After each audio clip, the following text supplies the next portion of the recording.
আসসালামু আলাইকুম, welcome back এট doctor Amit. So viewers, আজকে আপনাদের সামনে নতুন একটি ফেসবুক কভার ফটো ডিজাইন নিয়ে হাজির হলাম। ডিজাইনটি করতে প্রথমেই প্রয়োজন হবে 6 সংখ্যার পাসওয়ার্ড এবং পাসওয়ার্ডগুলো ভিডিওর মাঝখানে শো করবে। এরপর ভিডিও ডেসক্রিপশন বক্সে ডাউনলোড পিএলপি ফাইল এই লিঙ্কে ক্লিক করে পাসওয়ার্ডের মাধ্যমে একটি পিএলপি ফাইল মানে প্রজেক্ট ফাইল ডাউনলোড করে নেবেন। এরপর পিক্সেল্যাব নামের মোবাইল অ্যাপসের মাধ্যমে আপনার নাম এবং ছবি পরিবর্তন করে এরকম সুন্দর এবং অ্যাট্রাকটিভ একটি ফেসবুক কভার ফটো ডিজাইন করতে পারবেন।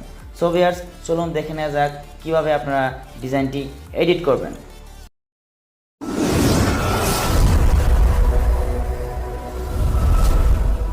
সো ভিউয়ার্স, ডিজাইনটি করার জন্য আমরা প্রথমে চলে যাব পিক্সেল্যাব অ্যাপসের ভিতরে। তো এটি হচ্ছে আমার পিক্সেল্যাব অ্যাপসটির ডাউনলোড লিঙ্ক ভিডিও ডেসক্রিপশন বক্সে দেওয়া থাকবে, অথবা আপনার গুগল প্লে স্টোরে পিক্সেল্যাব লিখে সার্চ করলেই অ্যাপসটি পেয়ে যাবেন।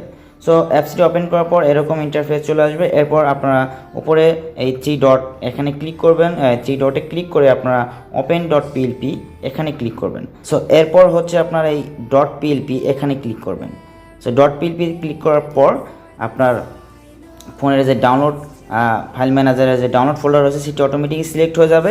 সো এখানে আপনারা পূর্বে ডাউনলোড করে থাকা পিএলপি ফাইলটি দেখতে পারবেন। সো ভিউয়ার্স, আপনারা এরকম ডাউনলোড ফোল্ডারের ভিতরে Facebook cover photo design dot PLP এরকম একটি ফাইল দেখতে পারবেন। আপনারা জাস্ট ফাইলটির উপরে একটি ক্লিক করবেন। এরপর হচ্ছে ওপেন অ্যান্ড অ্যাড এই অপশনটিতে ক্লিক করার পর আপনার ফাইলটি পিক্সেল্যাব অ্যাপসের ভিতরে ওপেন হয়ে যাবে। সো আমরা এখন ওপেন অ্যান্ড অ্যাডে ক্লিক করছি। সো ভিউয়ার্স, এরপর একটু ব্যাক বাটন ক্লিক করবেন। তারপর দেখবেন যে আপনার ডিজাইনটি পিক্সেল্যাব অ্যাপসের ভিতরে এরকম ওপেন হয়ে গেছে। সো এখন আপনি কিভাবে ডিজাইনটি এডিট করবেন তো সেটি আপনারা একটু ভালোভাবে খেয়াল করবেন, তা না হলে কিন্তু আপনার ছবি পরিবর্তন করতে প্রবলেমে পড়ে যাবেন। সো প্রথমে আপনার চলে যাবেন যে ছবিটি পরিবর্তন করবেন বা নাম পরিবর্তন সেটির উপরে একটি ক্লিক করবেন। সো আমি আপনার নাম পরিবর্তন এইভাবে অমিত হাসান এই লেখাটার উপরে ক্লিক করব। এরপর এখানে দেখবেন এ লেখা আছে। তো আপনার নাম বা অন্যান্য লেখা পরিবর্তন করার ক্ষেত্রে লেখাটির উপরে ক্লিক করবেন। এরপর হচ্ছে আপনার এই নিচে থাকা এই অপশনটির উপরে একটি ক্লিক করবেন। সো দেখুন, এরপর এডিট অপশনে একটি ক্লিক করবেন।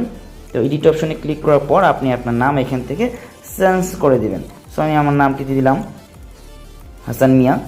সো এরপর ওকেতে ক্লিক করবেন। সো দেখুন আপনার নামটি আপনি এখানে সাইজটি এরকম করে টেনে ধরে ছোটো বড়ো করে নিতে পারবেন, সুন্দর করে বসিয়ে নেবেন। এরপর আপনার এই গ্রাফিক্স ডিজাইনার আপনার যে পদবি সেটি আপনি চেঞ্জ করে নেবেন। সো এভাবে আপনারা এই জিনিসগুলো এডিট করবেন। সো আপনাদের যদি সিলেক্ট করতে কোনো প্রবলেম হয় লেখাগুলো, তাহলে আপনারা প্রথমে চলে যাবেন লেয়ার অপশনে। লেয়ার অপশন যাওয়ার পর এখানে দেখবেন যে আমার এখানে যে গ্রাফিক ডিজাইন আছে এই লেখাটি একটি ক্লিক করবেন। এরপর হচ্ছে আপনি এটা এখানে আবার একটা ক্লিক করবেন, চলে যাবে। এরপর আপনারা এডিটে ক্লিক করবেন, তাহলে আপনার গ্রাফিক ডিজাইনের পরিবর্তে আপনার যে পদবি সেটি ব্যবহার করবেন। সো এভাবে আপনারা দেখবেন যে ছবি কীভাবে পরিবর্তন করবেন। তো ছবি পরিবর্তন করার ক্ষেত্রে আপনার যে ছবিটি পরিবর্তন সেটির উপরে একটি ক্লিক করবেন। এভাবে আমি একটি ক্লিক করলাম। এরপর আপনার হচ্ছে এখান থেকে মাঝখানে যে অপশনটি দেখতে পাচ্ছেন এই মাঝখানে অপশনটির উপর চলে যাবেন। এরপর এভাবে ডান দিকে যাবেন। ডান দিকে যাওয়ার পর দেখবেন এখানে একটি অপশন রয়েছে টেক্সচার। সো আপনার এই টেক্সচারটির উপরে একটি ক্লিক করবেন। এরপর এখানে দেখতে পাবেন যে আপনার গ্যালারি একটা চিহ্ন রয়েছে। সো আপনার গ্যালারির উপরে একটি ক্লিক করবেন। এরপর আপনার গ্যালারি থেকে আপনার ছবি সিলেক্ট করে দেবেন। সো আমি আমার গ্যালারি থেকে একটি ফটো সিলেক্ট করে দিচ্ছি। এরপর ফটোটা এরকম আসার পরে আপনারা নিচ থেকে স্কোয়ার যে লেখাটি রয়েছে 1:1 এই স্কোয়ারের উপরে একটি ক্লিক করবেন। এরপর আপনার ছবি যতটুকু নিতে চান এভাবে জাস্ট এতটুকু নেবেন। নেওয়ার পর এখান থেকে যে টিক মার্ক রয়েছে এই টিক মার্কের উপরে একটি ক্লিক করে দেবেন। সো দেখুন আপনার ছবিটি কিন্তু পরিবর্তন হয়ে গেছে। এরপর আপনি চাইলে এখান থেকে যে স্কেল অপশনটি আপনারা দেখতে পাচ্ছেন স্কেল 100%। আপনার ছবিটি যদি ছোটো হয় তাহলে আপনি 10% বাড়িয়ে দিবেন বা আরেকটা প্লাস করবেন, তাহলে ছবিটি একটু জুম হবে, বড় হয়ে যাবে। সো আপনার যদি পারফেক্ট হয় 100-এ তাহলে আপনি 100 রেখে এখানে যে টিক মার্ক আছে এটিতে ক্লিক করে দেবেন।